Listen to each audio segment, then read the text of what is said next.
Man. There was times in my life where things just affected me in a way that I didn't know how I was going to be able to adapt. It affected me in a way I didn't know how I was going to get to the next level, the next phase.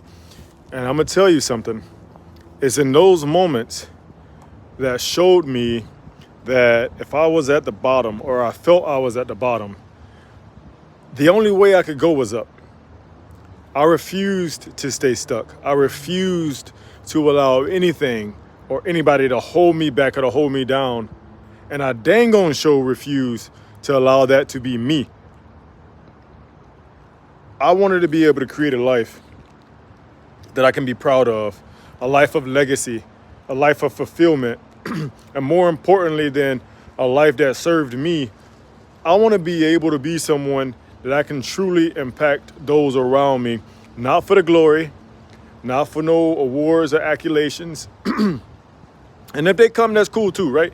I told God I'm not turning down no blessings. But in that, and with that being said, I want to be a blessing to as many people as I can.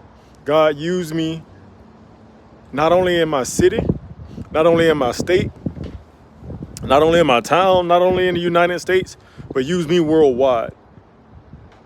My heart is open. My mind is clear. And I'm going to take everything that I've been through, every trial, every moment of sadness, everything that I felt like almost broke me, and I'm going to use those things to empower others, because you told me just take the next step. I didn't know if I was going to be able to take that next step, and that next step seemed like it was completely impossible. That next step felt like I was dragging the world with me by trying to move my feet.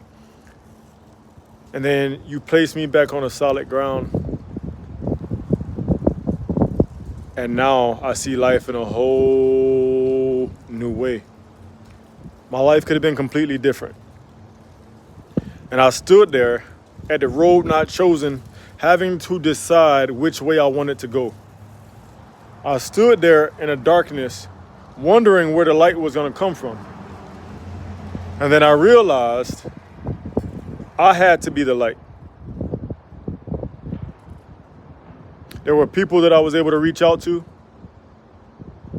And in those moments of reaching out, I had to open my mind to truly hear what they had to say. I took the hard truths, applied what was necessary, and now it's time. It's time to speak up. It's time to move forward, and it's time to create change. Empower, grow, thrive.